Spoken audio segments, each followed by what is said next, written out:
Hi friends, तो ये हमारा लाइव का एक वीडियो है। इससे पहले हम लोगों ने गोलीय दर्पण स्टार्ट किया था। गोलीय दर्पण में अवतल और उत्तल दर्पण की परिभाषा पढ़ा था। ओके, अगर आप लोग अवतल उत्तल दर्पण क्या होता है, गोलीय दर्पण क्या होता है, अगर ये नहीं जानते हैं तो 7th नंबर वीडियो को देख लीजिए, क्योंकि आज हम लोग गोलीय दर्पण से संबंधित जितनी डेफिनेशन है, परिभाषा है, उसी को आज हम लोग पढ़ेंगे। ठीक है, जो हर एक परिभाषा एग्जाम में 2 मार्क्स का क्वेश्चन पे पूछा जाता है। 2 मार्क्स का क्वेश्चन का आज होगा। ठीक है, 2 मार्क्स में ये सब परिभाषाएं पूछे जाती है आज जो हम लोग पढ़ेंगे। इसीलिए अवतल उत्तल दर्पण क्या है उसको पढ़िए, फिर उससे रिलेटेड बहुत सारे परिभाषाओं को आज हम लोग पढ़ेंगे। ओके, सो आज का हमारा वीडियो का जो मेन टॉपिक हो गया है गोलीय दर्पण से संबंधित परिभाषा के डेफिनेशन है, जो गोलीय दर्पण से संबंधित है। ओके, हर एक डेफिनेशन, हर एक परिभाषा 2 मार्क्स का पूछा जाता है। ठीक है, तो पहला परिभाषा है कि वक्रता केंद्र, जिसके बोलते हैं सेंटर ऑफ कर्वेचर इंग्लिश में, ये किसे कहते हैं या ये क्या होता है? गोलीय दर्पण का वक्रता केंद्र क्या होता है? 2 मार्क्स का परिभाषा, 2 मार्क्स का क्वेश्चन में पूछ दिया, गोलीय दर्पण का वक्रता केंद्र क्या होता है। ठीक है, तो पहली बात तो गोलीय दर्पण किससे बनता है? खोखला गोलक से। ठीक है, तो ये समझिए गोलक है, क्या है ये? गोलक है। जिसको पता गोलक नहीं, जिसको पता नहीं गोलक क्या होता है वो 7th नंबर वीडियो देखिए, या फिर टेंशन लेने का कोई जरूरत नहीं है, क्योंकि मैथ में 10th क्लास के मैथ में गोलक चैप्टर है जो जल्द ही स्टार्ट होने वाला है। ठीक है, तो इस प्रकार का जो शेप होता है उसको क्या बोलते हैं? गोलक बोलते हैं। ठीक है, तो इसको हम लोग काट लेने पे इतना समझ लीजिए, इसका इतना पार्ट काट लेने पे ये जो है, ये जो पार्ट मिला, ओके, कांच का, पूरा किस चीज का बनाया गया? कांच का। ये जो पार्ट मिला, इसका अगर यूज हम लोग दर्पण बनाने में करें तो जो दर्पण बनेगा वो क्या कहलाएगा? गोलीय दर्पण। ठीक है, अब वक्रता केंद्र किसे कहते हैं? समझ लीजिए कांच का खोखला गोलक है, इसे काट के हम लोग दर्पण बनाए, इसको काट के ये पार्ट मिला, इससे दर्पण बनाया। ठीक है, दर्पण बना लिए। ठीक है, तो ये जो दर्पण है इस गोलक का भाग है। इस गोलक का जो अंदर में एक सेंटर होगा, एक अंदर में केंद्र बिंदु होगा। ओके, अंदर में जैसे वृत्त का केंद्र होता है उसी प्रकार इस गोलक का भी अंदर में एक केंद्र होगा। जो वो केंद्र होगा ना, वही क्या कहलाएगा? इस गोलीय दर्पण का वक्रता केंद्र। नहीं समझ में आया? ये गोलक है, इतना पार्ट काट के इस पार्ट का हम लोग दर्पण बनाए, तो इसका वक्रता केंद्र किसे कहेंगे? इस गोलक का जो केंद्र होगा वही इसका क्या कहलाएगा? वक्रता केंद्र। जैसे वृत्त में केंद्र होता है उसी प्रकार इस गोलक में भी एक केंद्र होता है। ठीक है, वो जो केंद्र है वो क्या कहलाएगा? इस गोलीय दर्पण का वक्रता केंद्र। ओके, लिखते हैं क्या कि गोलीय दर्पण जिस खोखले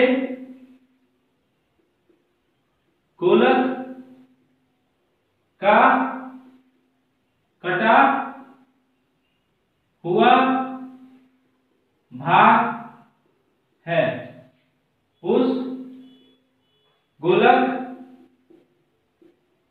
के केंद्र को उस गोलीय दर्पण का वक्रता केंद्र कहते हैं। ठीक है, गोलीय दर्पण जिस खोखले गोलक का कटा हुआ भाग है, ये समझिए गोलीय दर्पण, ये इस खोखले गोलक का कटा हुआ भाग है।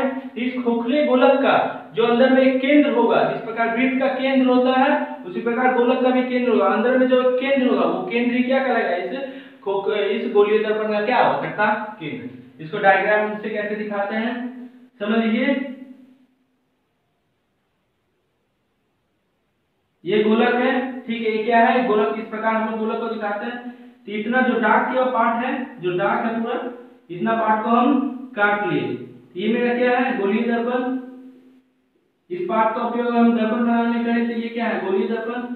ये पूरा, ये जो गोलीय दर्पण है इस गोलक का क्या है, भाग कटा हुआ भाग है, तो इसका जो सेंटर होगा, इसका जो केंद्र बिंदु होगा, ये क्या है, इस गोलक का केंद्र, इस गोलक का केंद्र ही इस गोलीय दर्पण का क्या कहलाएगा, वक्रता केंद्र। क्या कहलाएगा, वक्रता केंद्र, जिसको याद रखिएगा सी से दिखाते हैं, ठीक है, सी से दिखाते हैं। अब इस गोलीय दर्पण को अवतल बना दीजिए या उत्तल बना दीजिए, समझिए। अवतल कैसा दिखेगा, अवतल बनाना हो आप बनाइएगा, ठीक है। अवतल दर्पण अगर बनाना हो, इस कटा हुआ भाग को अगर अवतल दर्पण बनाना हो तो क्या करेंगे, अ से अंदर वाला तल, अ से अंदर वाला तल अगर परावर्तक तल होगा तो क्या होगा, अवतल दर्पण। अंदर वाला तल को परावर्तक तल बनाने के लिए जो कलय का प्रोसेस वो किधर करिएगा, बाहर की तरफ, ओके। अगर पूरा गोलक होता तो ऐसा दिखाई देता, यहाँ पे ये होता क्या, केंद्र, इसको सी से दिखाते हैं। इस गोलीय दर्पण का वक्रता केंद्र ये होगा, ये क्या कहलाएगा, इस अवतल दर्पण का वक्रता केंद्र, ठीक है। उत्तल दर्पण ये बना लेते हैं। उत्तल दर्पण कैसे होगा, उत्तल दर्पण, उत्तल दर्पण, ठीक है। ये यहाँ पे क्या है, परावर्तक तल, परावर्तक में जिस तल से प्रकाश, ये चमकदार तल होगा, परावर्तक में चमकदार, इससे प्रकाश की किनारे टकराती धड़ जाएगी, ठीक है। उत्तल बनाना है, ऊ से उभरा हुआ तल, परावर्तक तल भी इस कलय का प्रोसेस बाहर वाला तल में, जिधर कलय कीजिएगा, जिधर कलय सिल्वरिंग का प्रोसेस होगा, उसका जो विपरीत अपोजिट शर्त होगा वो क्या कहलाएगा, परावर्तक तल। इस समय ये क्या है, परावर्तक तल, क्या है, परावर्तक तल। अगर पूरा गोलक होता तो ऐसा दिखाई देता, ठीक है। इसको काट के इतना पार्ट हम लोग क्या बना लिए, दर्पण बना लिए। इधर में केंद्र होगा, सेंटर होगा, ठीक है। ये सेंटर है, क्या करा, इसको भी सी से दिखाते हैं, ये सेंटर है, क्या कहलाएगा, इस उत्तल दर्पण का वक्रता केंद्र। अब ध्यान से देखिए, ठीक है, ये क्या है, अवतल दर्पण, ये इसका परावर्तक तल, और ये क्या है, वक्रता केंद्र। ये है उत्तल दर्पण, ये इसका परावर्तक तल और ये वक्रता केंद्र। तो दो बात को हम ध्यान में रखेंगे कि अवतल दर्पण का परावर्तक तल और ये वक्रता केंद्र, इस अवतल दर्पण का वक्रता केंद्र, ये दोनों क्या है, आमने सामने। अवतल दर्पण का परावर्तक तल और वक्रता केंद्र, वक्रता केंद्र जिसको सी से दिखाते हैं, सी आमने सामने होता है। भाई ये परावर्तक तल है, ये चमकीला तल है, और ये उसके सामने ही कौन रहेगा, वक्रता केंद्र रहेगा। लेकिन उत्तल दर्पण में क्या है, ये परावर्तक तल है, परावर्तक तल के पीछे क्या है, वक्रता केंद्र स्थित है। तो उत्तल दर्पण में परावर्तक तल के पीछे वक्रता केंद्र रहता है। उत्तल दर्पण में परावर्तक तल के पीछे वक्रता केंद्र, जिसको सी बोलते हैं, दोनों में सी से दिखा, केंद्र स्थित रहता, इजी है, ठीक है। अंदर में एक केंद्र बिंदु होगा, उस केंद्र को क्या बोलेंगे, वक्रता केंद्र। अगर उत्तल होगा तो वक्रता केंद्र क्या होगा, परावर्तक तल के सामने। अगर अवतल होगा तो परावर्तक तल के पीछे क्या होगा, वक्रता केंद्र स्थित होगा, ठीक है। सारे डायग्राम को पेंसिल से बनाइएगा, सारे डायग्राम को किससे बनाइएगा, पेंसिल से बनाइएगा, ठीक है। लिख लीजिए डायग्राम। अगर परिभाषा है तो डायग्राम के साथ लिखने पे नंबर मिलेगा, हमेशा याद रखिएगा। अगर परिभाषा है तो डायग्राम के साथ लिखिएगा, ठीक है। एमसीक्यू में पूछ देगा कि अवतल दर्पण में परावर्तक तल के सामने वक्रता केंद्र स्थित रहता है, हाँ या ना, तो हाँ, ठीक है। मिटा देते हैं इसको, पहला परिभाषा हो गया, मिटा देते हैं। 2 मार्क्स का है परिभाषा, इसलिए बहुत ज्यादा इंपॉर्टेंट होता है। ये सब क्वेश्चन जो है नीचे वाला 2 क्वेश्चन वो एमसीक्यू में पूछ सकता है, ठीक है। और डायग्राम तो बनाना ही है, पेंसिल से बनाना है, ठीक है। डायग्राम किससे बनाना है, पेंसिल से बनाना है,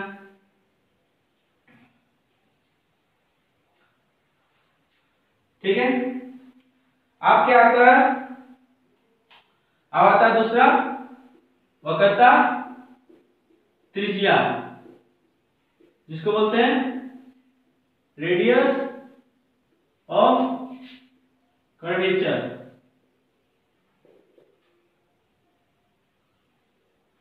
तो हम जैसे वृत्त में क्या होता है, केंद्र से लेकर वृत्त का परिसीमा के बीच की दूरी को क्या बोलते हैं, वक्रता, परिधि जो रहता है वृत्त में क्या रहता है, परिधि।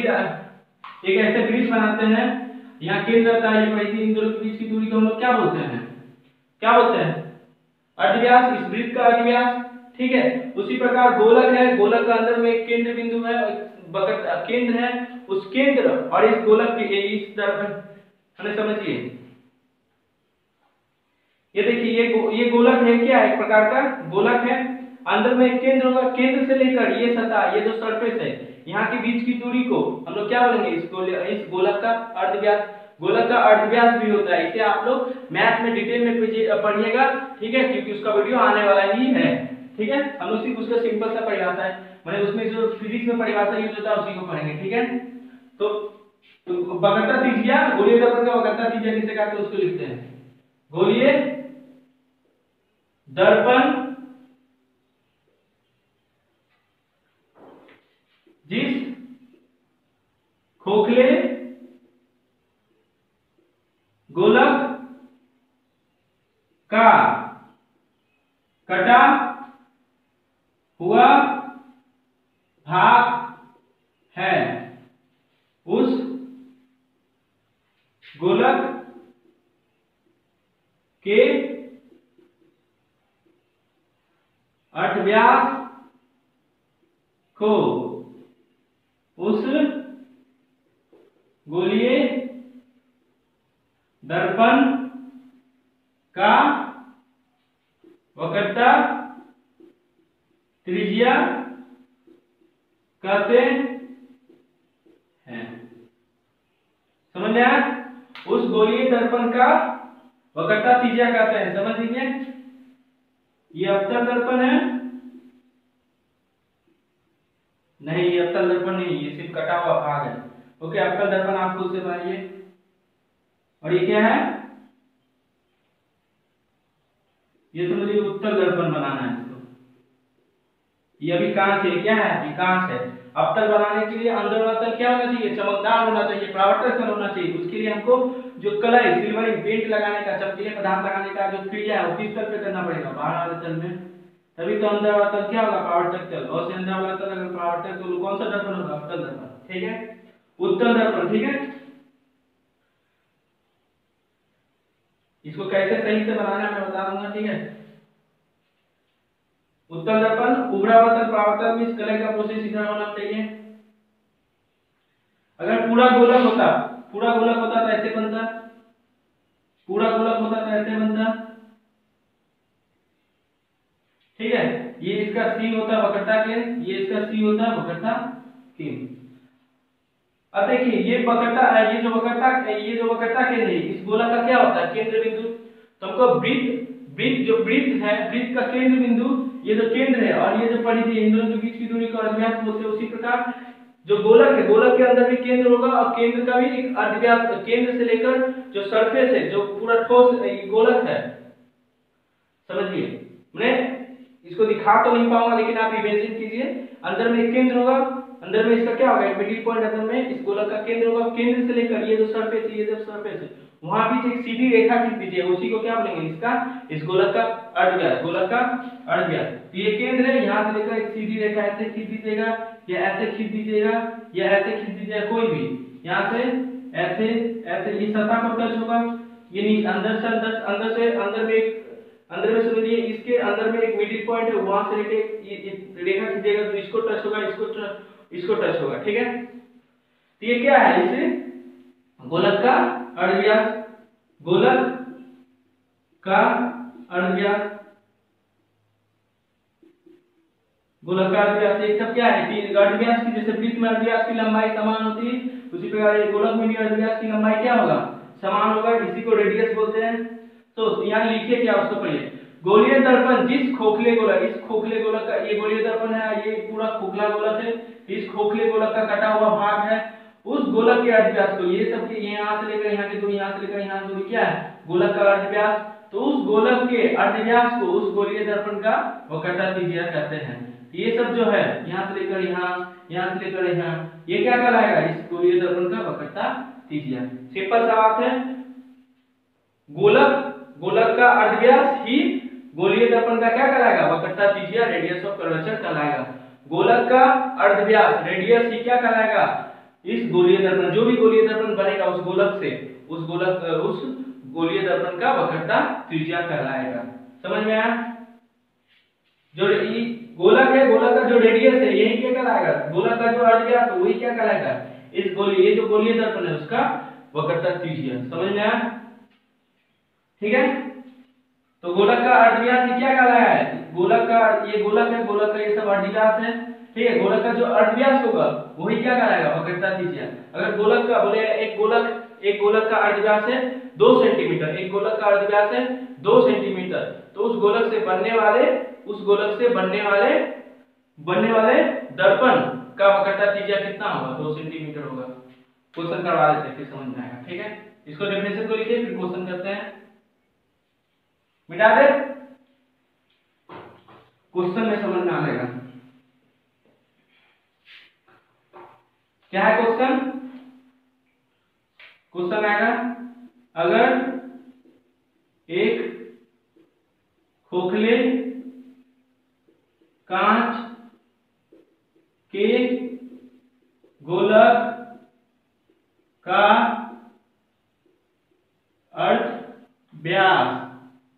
अर्धव्यास 10 सेंटीमीटर है, तो उस गोलक को काट कर बनाए गए गोलीय दर्पण का वक्रता त्रिज्या कितना होगा? ठीक है। तो हमको पता है गोलक का जो अर्धव्यास होता है वही क्या करेगा? उससे जो बनके जो गोलीय दर्पण बनेगा उसका क्या करेगा? वक्रता त्रिज्या। तो हमको पता है गोलक का अर्धव्यास इक्वल टू क्या होता है? गोलक का अर्धव्यास मींस रेडियस, अर्धव्यास ही क्या होता है? गोलीय दर्पण का वक्रता त्रिज्या। समझ गया? तो गोलक का अर्धव्यास कितना है? 10। तो गोलीय दर्पण का वक्रता त्रिज्या भी कितना होगा? 10। समझ में? ये वाला पूरा एक यहां पर किया हुआ है। ठीक है। इस प्रकार का क्वेश्चन है तो सिंपल है। अगर गोलीय दर्पण का अर्धव्यास है 12 सेंटीमीटर, तो उस गोलक को काट कर एक दर्पण बनाया जाएगा। उस दर्पण का वक्रता त्रिज्या कितना होगा? 12 ही होगा। समझे? 12 सेंटीमीटर ही होगा। इसको मिटा दे, मिटा देते हैं। अब आते हैं गोलीय दर्पण का ध्रुव या पोल। ओके, कोई इलेक्ट्रिक पोल मत समझना, बिजली का खंभा। ठीक है। ये गोलीय दर्पण का पोल है।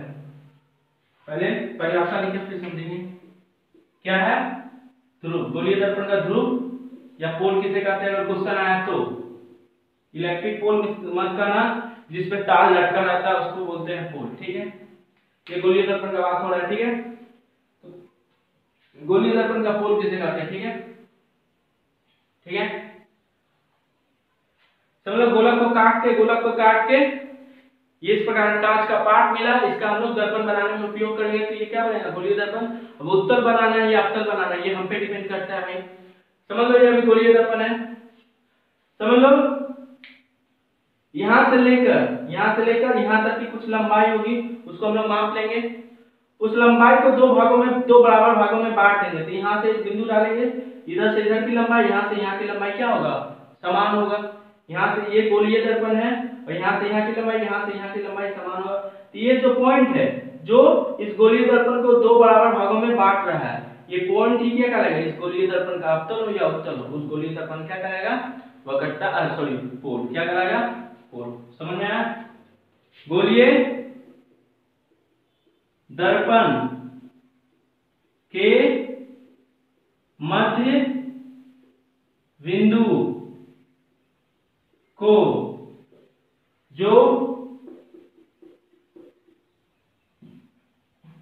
गोलीय दर्पण के मध्य बिंदु को जो गोलीय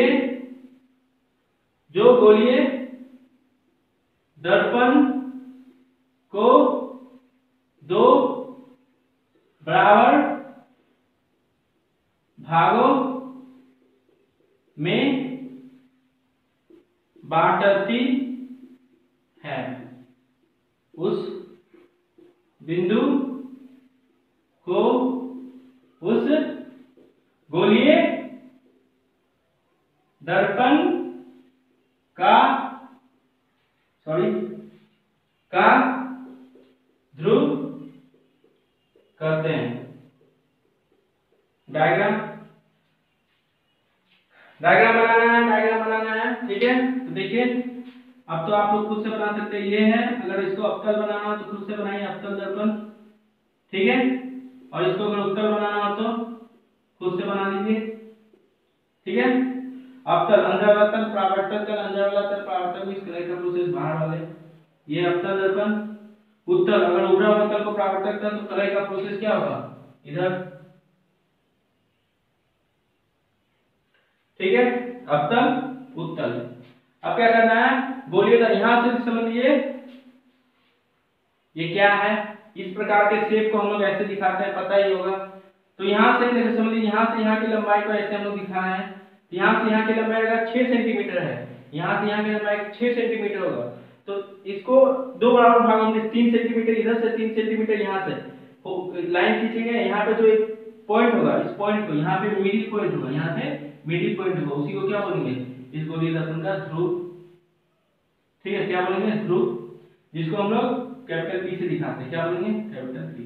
समझ में आया। ये का पूरा 8 सेंटीमीटर होगा, तो 4 सेंटीमीटर ऊपर से, 4 सेंटीमीटर नीचे से जाएंगे, और जो मिडिल में एक पॉइंट मिलेगा उसी क्या बोलेंगे, इस गोलीय दर्पण का पोल करेंगे, जिसे हम पी से दिखाते हैं। समझ में आया। गोलीय दर्पण का पोल किसे कहते हैं, गोलीय दर्पण के मध्य बिंदु, ये मिडिल पॉइंट, ओके। ये समझिए अवतल दर्पण है, यहां से लेकर यहां तक की कुछ लंबाई होगा, यहां पे बीच में एक पॉइंट खींच देंगे, वही क्या कहलाएगा, इस अवतल दर्पण का पोल कहलाएगा। क्या कहलाएगा, पोल, ध्रुव, अवतल दर्पण का पोल, ये वाला, ठीक है। जो इसको दो बराबर भागों में, ये भी 3 होगा इधर से, इस बिंदु से, और ये भी इधर से 3 सेंटीमीटर होगा। ये जो मिडिल पॉइंट है, ये क्या कहलाएगा, इस गोलीय दर्पण, ये जो गोलीय दर्पण, उत्तल गोलीय दर्पण, उसका क्या कहलाएगा, ध्रुव कहलाएगा, पोल कहलाएगा। समझ में आया। मिटा दे, पोल किसे कहते हैं, समझ में आ गया।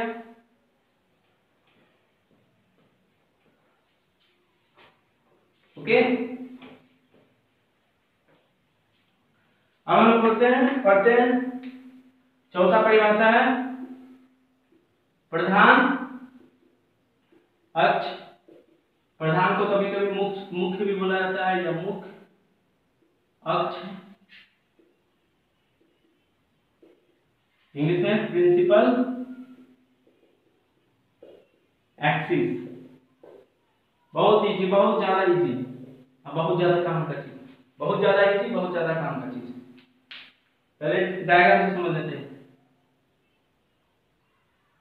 ये अवतल बनाना है, खुद से बना लो, हम नहीं बनाएंगे इस बार। ये उत्तल बनाना है, खुद से बना लो, हम बनाएंगे नहीं, हम तो लास्ट में बनाएंगे ही।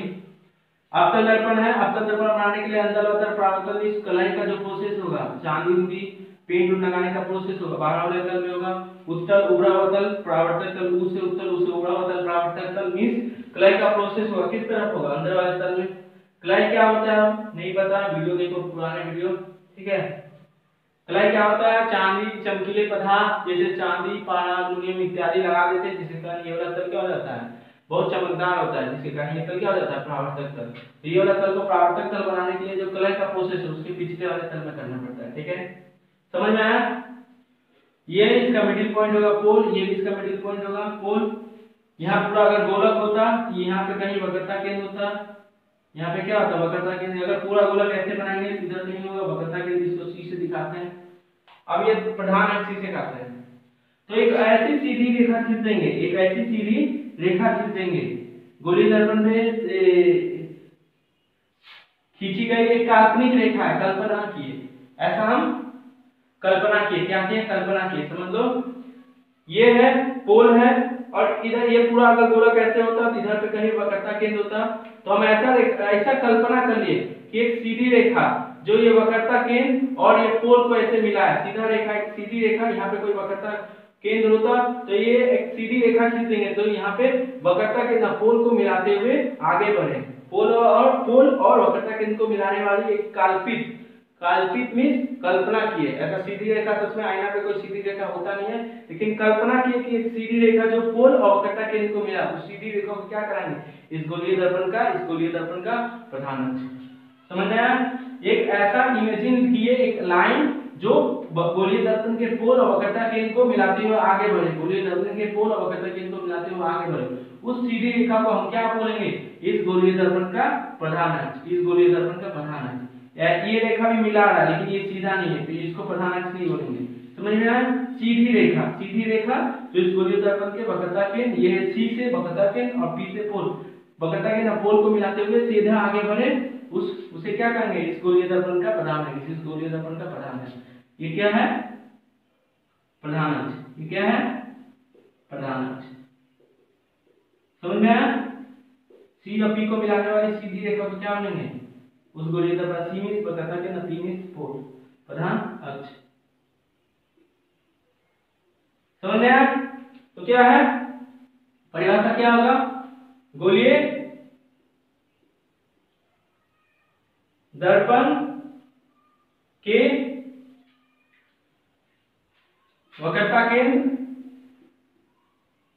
केंद्र और ध्रुव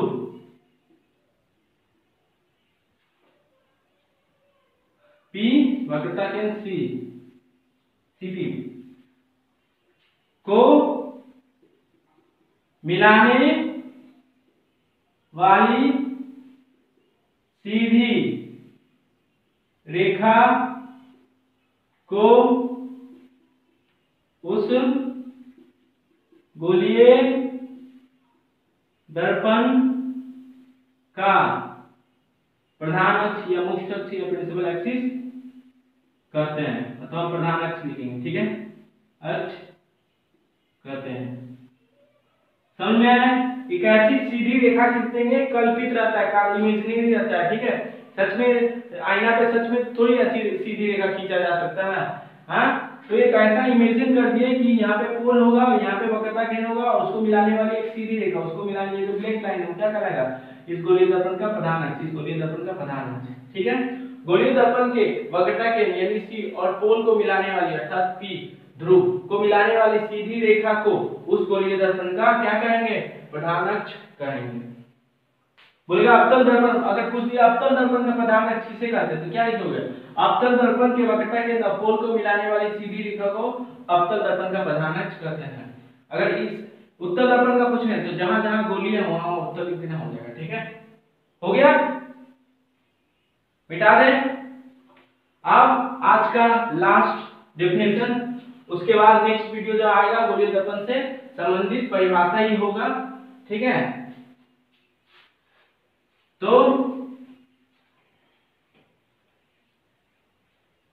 अब आज का लास्ट परिभाषा गोलीय दर्पण से संबंधित 5 नंबर, और ये आज का लास्ट है, दर्पण का द्वारा, इसको अपर्चर ऑफ मिरर कहते हैं। ठीक है, तो ये क्या है, ये दर्पण नहीं है। ठीक है, ये प्लास्टिक का है, इसका जो सरफेस है ये उभरा हुआ तल है और ये अंदर वाला तल है।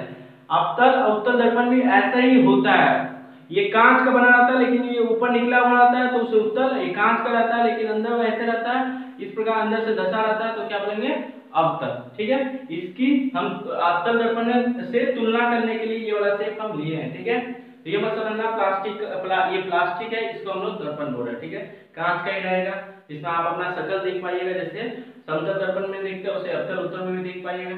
ठीक है, हम कांच का इसका उपयोग कर रहे हैं ये सरफेस बताने के लिए कि ऐसा ऊपर की ओर धसा भी, ऊपर की ओर उभरा भी ऐसा रहेगा, अंदर की ओर धसा भी ऐसा रहेगा। ठीक है, अब समझिए, ये गोलीय दर्पण है, गोलीय दर्पण यहाँ पे आके इसके आगे नहीं है, यहीं पे आके ये खत्म हो गया।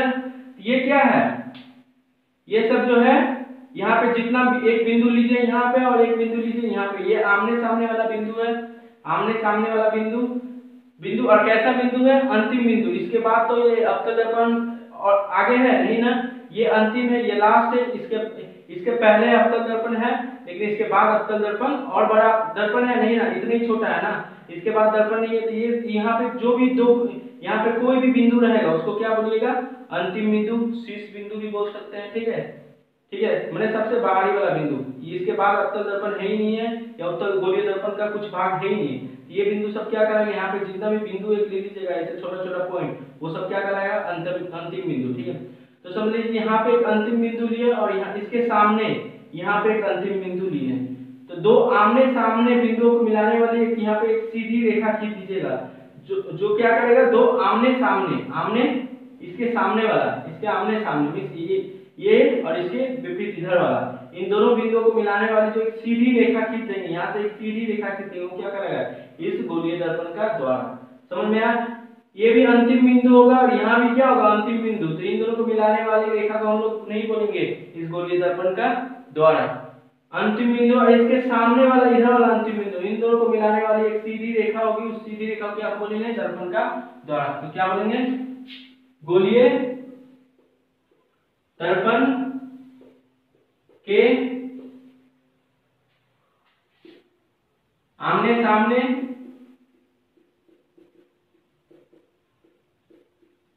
सामने वाले